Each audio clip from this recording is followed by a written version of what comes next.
హైదరాబాద్ లో కన్సల్టేషన్ మరియు 3,500 రూపాయల colour Doppler test Avis hospitals లో ఉచితంగా పొందండి. నమస్తే రమగారు. నమస్తే జయ. రమగారు, దేవి నవరాత్రుల్లో భాగంగా ఈరోజు మనం అష్టమి రోజులో ఉన్నాం. ఈరోజు అమ్మవారి అలంకరణ, అలానే ఈ రోజు యొక్క విశిష్టత, ప్రసాదాలు. దుర్గాష్టమి రోజు, దుర్గాష్టమి నాడు దుర్గాదేవిని పూజిస్తారు. పేరే అష్టమి దుర్గా కదా. అవును. అయితే మనకు విజయవాడలో కనకదుర్గాదేవి దేవాలయంలో ఇంద్రకీలాద్రి మీద దుర్గాదేవి అవతారమే ధరింపజేస్తారు. అంటే అమ్మవారి లోపల ఉన్నది దుర్గా స్వరూపమే, కానీ ఇక్కడ సింహవాహినిగా అట్లా ప్రత్యేకంగా చూపిస్తారనమాట. మరి శ్రీశైలంలో అయితే ఈ మహాగౌరీ ఈ నవదుర్గా స్వరూపాల్లో మహాగౌరీ స్వరూపాన్ని వెలయిస్తారు. ఇంకొక స్వరూపమే ఉంది సిద్ధిదాత్రి తర్వాత, ఇప్పుడు మహాగౌరీ స్వరూపాన్ని వేస్తారు. ఈవిడ మహాగౌరీ స్వరూపం తెల్లని చీర ధరించి తర్వాత ఈ నంది మీద అధిరోహించినటువంటి అమ్మవారి స్వరూపాన్ని చూపిస్తారు. ఓహో. పార్వతీదేవి సహజంగా కొంచెం రంగు తక్కువట, కాస్త రంగు తక్కువ ఆవిడ. పార్వతీ పరమేశ్వరులు ఒకసారి మాట్లాడుకుంటుంటే ఆయన నవ్వుతూ కాళీ అన్నట్ట, నువ్వు నల్లటి దానివి అన్నాడు. అయితే ఆమె ఒక్కసారి యోగాగ్ని తపస్సు చేసి తెల్లగా మారిన స్వరూపంతో వచ్చింటారు. మహాగౌరి అంటే చాలా తెల్లనిది అని. గౌరవర్ణం, శివుడు తెల్లనివాడు, గౌరవర్ణం కలిగి ఉంటాడు. ఆవిడ కూడా ఆ గౌరీ స్వరూపాన్ని తీసుకుంది. భర్తకి అనురూపంగా ఉండే స్వరూపంలో కనపడుతుంది అన్నమాట. వాళ్ళిద్దరూ ఒకేలా కనిపిస్తారు. మామూలుగా మనం అర్ధనారీశ్వర స్వరూపాలు చూస్తుంటామా, స్వామివారు ఈయన శివుడు పరమేశ్వరుడు తెల్లగా, ఆవిడ కొంచెం ఎరుపు రంగులో, చిన్న చామన్ ఛాయ, ఒక రకమైన ముదురు ఎరుపు రంగు అలా కనపడుతుంది కదా. ఇప్పుడు ఇద్దరు వేరువేరుగా కనిపిస్తారు. ఈ స్వరూపంలో ఏంటంటే పూర్తిగా పరమేశ్వరునికి సామ్యం కలిగినటువంటి ఒకే రంగులో ఉండేటువంటి మహాస్వరూపంలో కనపడే దుర్గా స్వరూపాన్ని మహాగౌరి అంటారు. ఆమెని ఈరోజు అక్కడ అవతారం ధరింపజేస్తారు. ఈ అమ్మవారికి గారెలు, తర్వాత హల్వా లేదా తీయని గారెలు కూడా సమర్పిస్తారు. పాకం గారెలు లాంటివి. గారెలు ఒక్కొక్క చోట ఒక్కొక్క రకంగా చేస్తారు. అష్టమి నాడు గారెలు వండటం అనేది కొన్ని చోట్ల పద్ధతి. పాయసం కూడా వండుతారు. గారెలు పాయసం చేస్తారు. గారెల కంటే చాలా ఎక్కువ భాగం పాయసం చేసే విధానం ఉంటుంది. దుర్గాదేవి ప్రచండమైన స్వరూపంగా కనపడుతుంది. దుర్గా అనగానే మనకు ఒక మహాస్వరూప ఆలోచన వచ్చేస్తుంది కదా. ఆ స్వరూపానికి అమ్మవారికి శాంతంగా ఉండటం కోసం చక్కగా పాయసాన్నము అవి నివేదన చేస్తారు. బెంగాల్లో ఆ వైపు అయితే ఇంచుమించుగా అన్నంతో చేసే అన్ని రకాల పదార్థాలని నివేదన చేస్తారు దుర్గాష్టమి నాడు. ఎక్కువ భాగం అన్న నివేదన అంటే బియ్యంతో చేసే రకరకాల పాయసాలు, చిత్రాన్నాలు అన్నీ చూపిస్తారట ఈ రోజున. ఇలా గోపురాలుగా పోస్తారట. అలాంటి ఎక్కువ రాసులుగా పోసి నివేదన చేస్తారు. ఇవ్వడం అంటే యుద్ధ స్వరూపం కదా. ఇప్పటిదాకా మనకి సాధారణ స్వరూపాలు అంటే అమ్మవారి దేవాలయాల్లో వేసే వాటిలలో యుద్ధ స్వరూపాలు లేవు. మహాలక్ష్మి, మహాసరస్వతి, అన్నపూర్ణ, గాయత్రి, స్థిమిత అంటే శాంతమైన స్వరూపాలు. ఇక్కడికి వచ్చేసరికి యుద్ధ వాతావరణం వచ్చేస్తుంది. అష్టమి నాటికి ఆవిడ ప్రచండమైన యుద్ధం చేసింది. శుంభ నిశుంభులు, చండముండాసురుడు, చండముండాసుర నిషూధిని అలాంటి బోల్డని నామాలతోటి కొలవబడుతుంది. కొన్ని చోట్ల పులివాహనంగా కూడా కనపడుతుంది అమ్మవారు. సింహవాహినిగాను వ్యాఘ్రవాహినిగాను కనిపిస్తుంది. ఆయా దేవాలయాల పద్ధతులను బట్టి వ్యాఘ్రమో సింహమో మన వాహనాన్ని చూపిస్తారు. ఎలాంటి స్వరూపమైన అమ్మవారు ఏంటంటే ఈ అమ్మవారిని నమ్మితే మనం కోరిన వారికి కొంగు బంగారం. ఎన్ని రకాల కష్టాల్లో ఉన్నా సరే ఆ దుర్గమమైన కష్టాలను కూడా తీరుస్తుంది. కాబట్టి ఈ స్వరూపంలో ఉన్న అమ్మవారిని దుర్గా అంటారు. ఆర్తితో తలుచుకున్న వాడికి ఎవరికి ఎట్లాంటి పరిస్థితుల్లో అయినా సరే వాళ్ళని రక్షిస్తుందని చెప్తారు. ఆ స్వరూపం గురించిన కథ ఒకటి ప్రత్యేకంగా చెప్పుకుందాం ఇవాళ మనం. తప్పకుండా అండి. దేవి భాగవతంలో ఇది చాలా ప్రఖ్యాతమైన కథ. నాకు చాలా ఇష్టమైంది. లాస్ట్ ఇయర్ కూడా చెప్పినట్టే జ్ఞాపకం ఉంది. చాలా మంచి కథ. ఆ పూర్వకాలం అంటే కృతయుగంలో అయోధ్య నగరానికి ధ్రువసంధి అని ఒక రాజుగారు ఉండేవాడు. ఆయనకి 2 భార్యలు. ఈ 2 భార్యలతోటి హాయిగా సంతోషంగా ఉండేవాడు. 2 భార్యలకి చెరో కుమారుడు ఉన్నారు. ఈ కుమారులు ఇద్దరు కాస్త పెద్ద భార్య కుమారుడేమో పేరు సుదర్శనుడు. కొంచెం మెతక పిల్లవాడు, మేధకుడు, అమాయకంగా ఉండేవాడు, చురుకైన వాడు కాదు. రెండో భార్య కుమారుడు యుధాజిత్తు. వాడు మంచి జోరుగా ఉంటాడు, చాలా యాక్టివ్ పిల్లవాడు అనమాట. పెద్ద భార్య కుమారుడు మెతకవాడు. అయితే ఇలా జరుగుతూ ఉండగా సరదాగా సంతోషంగా రోజులు జరిగిపోతున్నాయి. ఈ ధ్రువసంధి ఒకసారి మృగయ వ్యసనం దానికి వేటాడడం అంటే ఇష్టం. వేటకి వెళ్ళాడు. అక్కడ కాస్త ఒక సింహం ఆయన్ని సంహరించింది. సింహంతో యుద్ధాన్ని దిగాడు, మరణించాడు. ఆయన మరణించేసరికల్లా 2 మహారాణుల తండ్రులు దిగారు. ఒక పిల్లవాడిని రాజుని చేయాలి. అవునుగా. అప్పుడు ఈ రాజుని చేయాలంటే జ్యేష్ఠుడు రాజు అవ్వాలి లెక్క ప్రకారం. కానీ జ్యేష్ఠుడు మెతకవాడు, అమాయక పిల్లవాడు, వాడికి మాటలు అవి బాగా రాళ్ళ మెతకగా ఉంటాడు. రెండో పిల్లాడు యాక్టివ్గా ఉంటాడు. మనోరమాదేవి, పెద్దవావిడ మనోరమాదేవి, రెండో ఆవిడ పేరు బాగా గుర్తులేదు, ప్రమీలాదేవి అలాంటి పేరు గుర్తు. అయితే ఈ రెండో ఆవిడ తండ్రి కొంచెం యుద్ధవీరుడు. ఆయన ఏమన్నాడు, ఈ పెద్ద ఆవిడ పిల్లాడికి మాటలు రాలేదు కాబట్టి వాడు కాదు మా మనవడే రాజు అవ్వాలన్నాడు. నాన్నలిద్దరూ మోహరించారు. అల్లుడు చనిపోతే మామగారులిద్దరూ కలిసి కూతుళ్ళని ఆదుకుని మనవాళ్ళని చూసుకుంటే మానేసి మా మనవడికి రాజ్యం కావాలంటే మా మనవడికి రాజ్యం కోసం వీళ్ళిద్దరూ యుద్ధం చేశారు. ఈ యుద్ధంలో పెద్దరాణి గారి తండ్రి మరణించింది. మరణించగానే కబురు వచ్చేసింది అంతఃపురానికి. రాగానే ఇవిడ బెదిరిపోయింది. మనోరమాదేవి ఆవిడ పేరు, పెద్ద భార్య పేరు. ఆవిడ బెదిరి ఏం చేసింది, ఒక దాసి సహాయంతో పారిపోదాం అనుకుంది.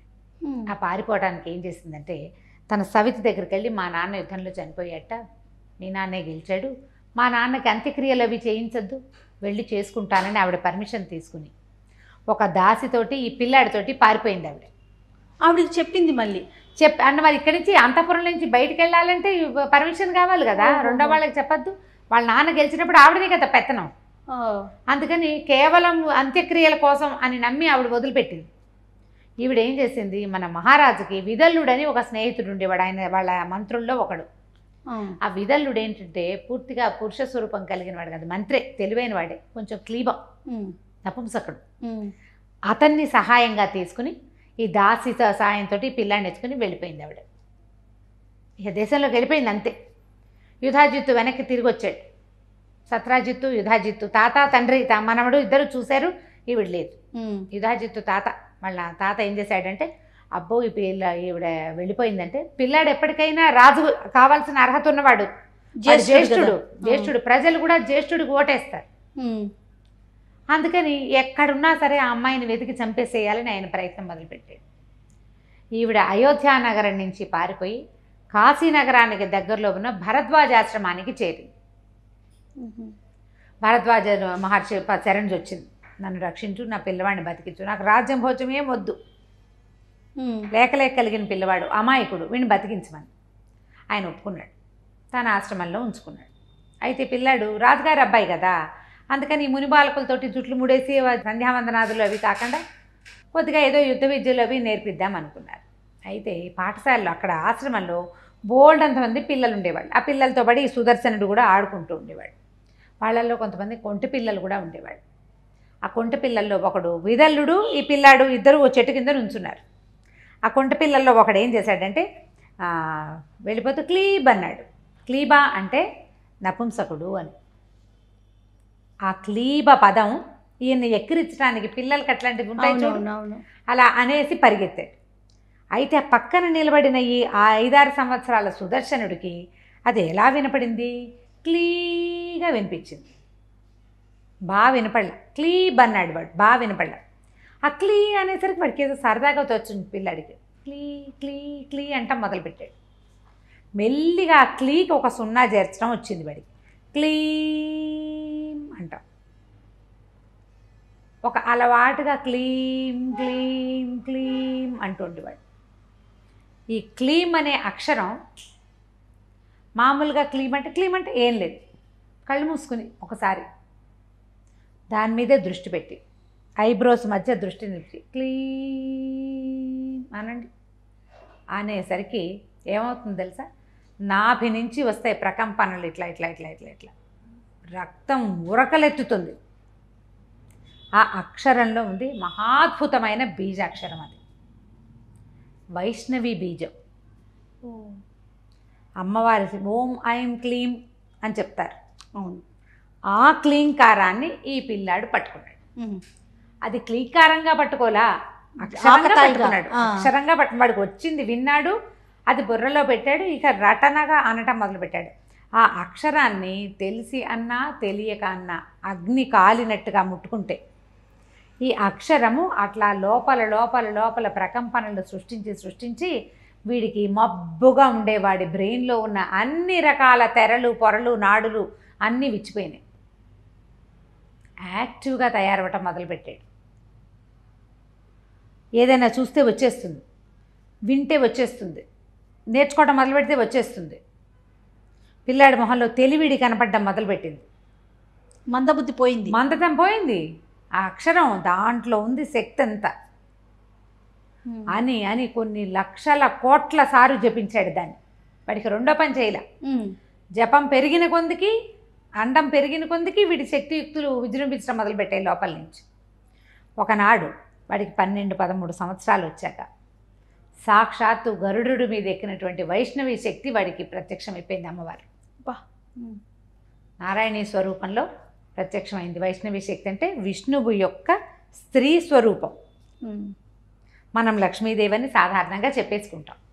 వైష్ణవి అనేది ఒక ప్రత్యేకమైన స్వరూపం. ఆవిడ గరుడు మీద ఆసీనురాలై ఉంటుంది, శంఖచక్రాలు ధరిస్తుంది, స్థితికారకురాలు. ఈ ప్రత్యక్షమయ్యి వాడికి ఇంకా బుద్ధి వికసించేసింది ఇతనికి. అక్కడి నుంచి ధనుర్బాణాలు ఇచ్చింది ఆవిడ. ఈ ధనుర్బాణాలతోటి అది కూడా నేర్చుకోవటం మొదలుపెట్టి వచ్చేస్తుంది వాడికి. భగవద్దత్తమైన విద్య అది స్వయంగా నేర్చుకునేది వచ్చేది కాదు కదా, అది వచ్చింది. వీడు నేర్చుకోవటం మొదలుపెట్టాడు. అన్నీ కలిసి ఇంకా ఇంకా ఇంకా ఇంకా పెరిగిపోతుంది. చాలా బ్రైట్గా అయ్యాడు. అయితే ఈ పిల్లాడు కొంచెం పెరుగుతూ ఉన్న కాలంలోనే వీళ్ళు ఇక్కడ ఉన్నారని తెలుసుకున్నారు వాళ్ళు. చిన్నరాణి గారి తండ్రి తెలుసుకుని ఇక్కడికి కాశీనగరానికి దగ్గరికి వచ్చేసి భరద్వాజాశ్రమం మీద దండెత్తుతానన్నాడు. ఓహో. భరద్వాజ మహర్షి ఒప్పుకోలే. నేను ఆశ్రయం ఇచ్చాను, అతను మీ రాజ్యానికి రాడు, పిల్లవాడు రాడు. ఆమె కేవలం బతికించి ఉంచుకునేందుకు మాత్రమే పిల్లాడిని ఇక్కడికి తీసుకొచ్చింది. నువ్వు వాళ్ళ మీద ఏదైనా చేయాలంటే ముందు నా మీద యుద్ధం చేయాలి. నువ్వు భరద్వాజ మహర్షి మీద యుద్ధం చేయగలరా? మహర్షుల మీద చేసేది లేక యుధాజిత్తు సత్రాజిత్తు ఇద్దరు వెనక్కి వెళ్ళిపోయారు. ఇంకేం చేసి శత్రుశేషం దీన్ని ఉంచకూడదు, కానీ ఇంకా దారి లేదు. వాళ్ళు ఉన్నది ఋషి ఆశ్రమంలో. ఇక్కడ ఈ రక్షణలో ఉన్న ఈ పిల్లాడు సమస్తమైన శక్తులు బయటకు వచ్చేసినాయి. అయితే ఆ కాలంలో కాశీ రాజకుమార్తె పేరు శశికళ. ఆవిడ ఒకనాడు గంగా తీరంలో ఇతన్ని సుదర్శనుని చూసింది. ఆయన మీద కొంచెం ఆసక్తి కలిగింది. వివాహం చేసుకునే తలంపులోకే వచ్చింది. కాశీరాజు కుమార్తెకి స్వయంవరం సాటించేసరికల్లా ఈ అమ్మాయి ఏం చెప్పిందంటే, నేను ఒక అబ్బాయిని వరించాను, అతను ఆయన ధ్రువసంధి కుమారుడు, అయోధ్య మహారాజా కుమారుడు, ఆయన ఇక్కడ ఉంటున్నాడు, వాళ్ళకు కూడా ఆహ్వానం పంపించమని. అంటున్నాడు, అయ్యో రామా, సంగతి ముందే తెలిస్తే అసలు స్వయంవరం సాటించుకుపోదాం, అందరికీ చెప్పేసాము, వాళ్ళంతా వచ్చేస్తారు, సరే వీళ్ళకు కూడా ఒక ఆహ్వానం పలుకుతామని. ఆహ్వానం వచ్చేసరికల్లా మనోరమాదేవి తెల్లపోయింది. వాడు ఋష్యాశ్రమంలో ఉన్న నా కుమారుడికి స్వయంవరానికి ఆహ్వానం ఏమిటి అనేసరికల్లా ఏం చెప్పాడు, అమ్మ మంచి కాలం వస్తే అట్లాంటి ఆహ్వానాలే వస్తాయి, వాళ్ళు రథం పంపిస్తారు, కుమారుణ్ణి తీసుకుని వెళ్ళు అని చెప్పేసరికల్లా అక్కడి నుంచి రథం వచ్చింది వీళ్ళకి ఆహ్వానంగా. తల్లి కొడుకు దాసి విదలుడు నలుగురు కలిసి ఎక్కిపోయారు. ఎక్కాక అక్కడ స్వయంవరం ప్రక్రియ మొదలైంది. స్వయంవరం ప్రక్రియ మొదలయ్యేసరికల్లా ఆ అమ్మాయి ఏమంది, స్వయంవరం గీవరం నేను చేసుకోను, నాకు పెళ్లి చేసుకోవడానికి కావాల్సిన అబ్బాయి వచ్చేసాడు కదా, నేను ఆయన్నే వరిస్తా, వీళ్ళందరూ నన్ను ఎందుకు చూడాలి, నేను ఒకడిని వరించి ఉంటే మిగిలిన వాళ్ళంతా నన్ను చూడడం ఏమిటి, నేను వివాహితని మనసా, ఓహో నేను కన్యను గాను, నాకు వివాహం అయిపోయింది, నేను ఆయన వరించి ఉన్నా, ఇప్పుడు స్వయంవరం దండొచ్చుకొని ఇదంతా తిరిగితే వీళ్ళంతా నన్ను చూస్తారు, నన్ను చూడడానికి వీల్లేదు, నేను చేసుకోనండి, నేను చేయనండి స్వయంవరం. జనాలంతా గుమిగూడు కూర్చున్నారు స్వయంవరానికి రెడీగా. ఆ పిల్ల నేను రానంటుంది. తండ్రికి ఏం చేయాలో తెలియలే, కానీ ఇదొక పాయింట్గా ఉంది. కాదమ్మా ఎట్లా సాధ్యపడుతుంటే అమ్మాయి ఏం చెప్తే, నాకు అమ్మవారు కనపడింది కల్లో, లక్ష్మీనారాయణలే నాకు కల్లో కనిపించే, నాకు చెప్పింది, సుదర్శనుడు నీ భర్త, నువ్వు అయోధ్య నగరానికి కాబోయే మహారాణివని చెప్పింది. అమ్మవారు కుదిర్చిన పెళ్లి సంబంధం కాదండి, నువ్వెవడివి నేనెవతిని, పెళ్లి కుదిరిపోయింది. ఇంకా కుదిరిపోయాక మిగిలిన రాజులంతా నన్ను చూడొచ్చునా, కాబోయే మహారాణిని నన్ను చూడొచ్చా, లెక్క ప్రకారం చూడకూడదు. ఈయనేం చేయలేక ఆ సుదర్శనుని రావించి పెళ్లి చేసేసాడు. స్వయంవరం కాలేదు, ఆ వ్యవహారం దాకా వెళ్ళకుండానే వివాహం అయిపోయింది. ఏమన్నాడు, మీరు వీళ్ళకి ఇవ్వాల్సిన అన్ని సామాన్లు ధనకనక వస్తువాహనాలు ఇచ్చి మీరు వీళ్ళని తీసుకుని వెళ్ళిపోమన్నాడు. వెళ్ళిపోమన్నాడు. నగరం దాటిచ్చేసాడు వాళ్ళని. అబ్బాయి ఏమన్నాడంటే మీరు నగరం దాటించండి, తర్వాత నేను చూసుకుంటాను అన్నాడు. ఆయనకి భయంగానే ఉంది. కాకపోతే ఏదో అమ్మవారి ఆజ్ఞ అంటోంది పిల్ల అంతే. ఈ అబ్బాయికి ఉన్న శక్తియుక్తులు ఆయనకి ఏమీ తెలియదు. ఆయనకి తెలిసింది అయోధ్య నగరానికి రాజైనటువంటి ఆయనకి ఈ అబ్బాయి కుమారుడు అంతే. సవితల్లి యొక్క తండ్రి వెతుకుతున్నాడు వీడిని సంహరించడానికి. ఆ పాయింట్ కూడా తెలుసు. ఇప్పుడు ఆ సవితి తమ్ముడు, సవితి తాతగారు కూడా పెళ్ళికి వచ్చారు. వాళ్ళు ఉన్నారు స్వయంవరంలో. ఓకే. ఎప్పుడైతే ఈ పిల్లని దాటిచ్చారో వివాహ తూర్యాలు వినపడేసరికి చాలామంది పెళ్ళికి వచ్చిన వాళ్ళకి డౌట్ వచ్చింది. ఇంకా స్వయంవరం కూడా కాకుండా పెళ్లి మంత్రాలు వినపడుతున్నాయి ఏమిటి, ఎవరి పెళ్లి జరుగుతోంది, పైగా అంతఃపురంలో జరగటం ఏమిటి, చూసి ఇంకేముంది పిల్లకి పెళ్లి చేసి పంపించేస్తున్నారు అనగానే అందరూ పోట్లాడారు. కొంతమంది వెళ్ళిపోయారు. వాళ్ళ పిల్ల వాళ్ళ ఇష్టం, వాళ్ళు పెళ్లి చేసుకున్నాక ఏముంది, వచ్చాం ఓ ట్రిప్ వెళ్ళిపోతున్నామని వెళ్ళిపోయారు. కొంతమంది వెళ్ళలా పోట్లాడారు. పోట్లాడిన వాళ్ళల్లో యుధాజిత్తు తాత సత్రాజిత్తు ఇద్దరు ఉన్నారు. ఈ పెళ్లి చేసింది ఎవరికి ఇచ్చారు, ఎవరికో ముక్కుమొహం తెలియని వాడికి ఎవరికి ఇస్తావు, నువ్వు పంపించిన కార్లు పంపిన జనమంతా ఇక్కడే ఉన్నావు, అందరూ రాజులే, ఏ రాజకుమారుడు కాదు, ఎవడికి ఇచ్చావు పిల్లని అనగానే ధృతసంధి కుమారుడు ధ్రువసంధి కుమారుడు సుదర్శనుడికి ఇచ్చాను అనగానే ఈ తమ్ముడు తాత ఇద్దరు రయ్యమని లేచారు. మా శత్రువుకి పిల్లనిస్తావా, మమ్మల్ని పిలుస్తావా, నీ ఎంతో చూస్తాం వాడంతో చూస్తాం.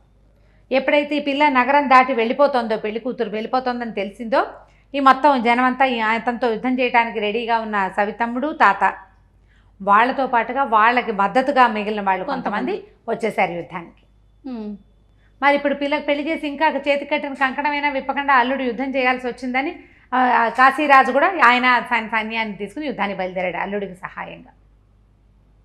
వాళ్ళు వీళ్ళు అంతా వెళ్ళిపోయారు. తీరా చూస్తే అసలు సుదర్శనుడు తేరి చూడడానికి కూడా వీళ్ళేనంత కళాగా ఉన్నాడు. వాడు వీళ్ళకి తెలిసిన వాడంటే మెతకవాడు, బక్కవాడు, అమాయకుడు, కళ్ళు వాల్చుకుని నిలబడే చిన్నపిల్లాడే వాళ్ళకి తెలుసు. వీళ్ళు ఇక్కడ చూసేవాడు సమున్నత ఆకారుడు, శంఖచక్రాలు లేని మహావిష్ణువులాగా ఉన్నాడు. అతన్ని ఆవరించి ఉన్న శక్తి ఏమిటి, అతని చుట్టూతా ఉన్న శక్తి వైష్ణవ శక్తి. దాంతో యుద్ధం మొదలైంది. అమ్మవారు స్వయంగా గరుడ వాహనాన్ని ఎక్కి యుద్ధానికి వచ్చింది. యుద్ధానికి వచ్చి సుదర్శనుడి వైపు నిలబడి యుద్ధం చేసింది ఆవిడ అమ్మవారు. పారిపోయారు కొంతమంది పారిపోయారు. సత్రాజిత్తు యుధాజిత్తు మరణించారు. ఇంకా దారి లేదు మరిహ. శత్రుశేషం అతనికి వాళ్ళు ప్రయత్నం చేశారు, ఇతనికి అవకాశం కుదిరింది. అప్పుడు ఈ మహాస్వరూపంగా కనబడిన అమ్మవారిని కాశీరాజు సుదర్శనుడు ఇద్దరు నమస్కారాలు చేశారు. కాశీరాజు అడిగాడు, అమ్మ నా రాజ్యంలో ఉండిపోను అని అడిగితే అమ్మవారు ఒక స్వరూపంలో కాశీలో వెలిసింది. కాశీలో ఉన్న అంబికా దేవాలయము ఇప్పటికీ ఉంది. ఎర్రని గోడలతోటి ఉంటుంది, మొత్తం అంతా ఎరుపే. అమ్మవారు వెలిసినటువంటి ఒక యంత్ర రూపంలో వెలిసి ఉంది. ఇప్పటికీ ఆనాడు కాశీ వెలిసిన దేవాలయం ఉన్నది. అయితే ఈతను సుదర్శనుడు ఏమడిగాడంటే అయోధ్య నగరానికి కూడా రమ్మని అడిగాడు తనతో పాటు. అప్పుడు అమ్మవారు అయోధ్య నగరంలో కూడా అంబికా దేవాలయం ఇప్పటికీ ఉంది, అది కూడా. ఇతను తల్లిని తర్వాత తన భార్యని తీసుకుని శశికళని తీసుకుని అయోధ్య నగరానికి వెళ్ళిపోయాడు. తన పినతల్లిని ఓదార్చి ఆమెను కూడా తనతో పాటే ఉంచున్నాడు. కుమారుడు తండ్రి మరణించారు. మరి కొన్ని సంవత్సరాల పాటు దిక్కుమాలిపోయింది మనోరమాదేవి కుమారుడితో పాటు. మరి ఆ దశ ఇంకొకళ్ళకి వస్తుంది, అది ఇంకా తప్పనిసరి పరిస్థితి కదా. సరే మరి దుష్టబుద్ధి ఉన్న వాళ్ళకి అలాంటివే వస్తాయి, ఆవిడ ఏం చేస్తుంది? అయితే తన పెద్ద కుమారుడైన ఇతని సుదర్శనుడితో పాటుగా సంతోషంగా అంబికాదేవిని సేవించుకుంటూ తల్లుడిద్దరితోటి ఎన్నో వేల సంవత్సరాలు యుద్ధం చేశాడు సుదర్శనుడు. క్లీం బీజం అంత పనిచేస్తుంది. ప్రతి వాళ్ళు బీజాక్షరాలే చేయలేకపోతాం. ఆ కాలంలో ఫలించినట్టుగా ఇప్పుడు ఫలించకపోవచ్చు కూడా. కానీ ఏదైనా ఒక్క శ్లోకాన్ని స్తోత్రాన్ని నిత్యము చక్కగా అక్షరదోషాలు లేకుండా కనుక చదువుకుంటూ ఉంటే దానివల్ల వచ్చే ఎనర్జీ ఉంది కదా, పాజిటివ్ ఎనర్జీ, దానివల్ల ఆ వైబ్రేషన్తో వచ్చేది అది ఎంతో ఉపకరిస్తుంది. అది ధనధాన్య సమృద్ధిని ఇస్తుందని భావించదు, అన్ని విధాల సర్వతోముఖాభివృద్ధిని ఇస్తుంది. ఈ కాలంలో కాకపోతే వచ్చే కాలంలో అయినా దాన్ని వదలకూడదు మనం. అది ప్రశాంతత ఉంటే అంతే చాలు కదండి. అంతే చాలు. ఈ దుర్గాష్టమి నాడు ఈ మహత్తరమైన దేవి భాగవత అంతర్గతమైన శశికళా సుదర్శనుల కథ విన్నాము. చక్కగా అమ్మవారికి నమస్కారం చేసుకోండి, ప్రసాద్ స్వీకారం చేయండి. మళ్ళీ ఇంకొక కథతోటి రేపు కలుసుకుందాం. నమస్తే రమ్మగారు. నమస్తే జయ.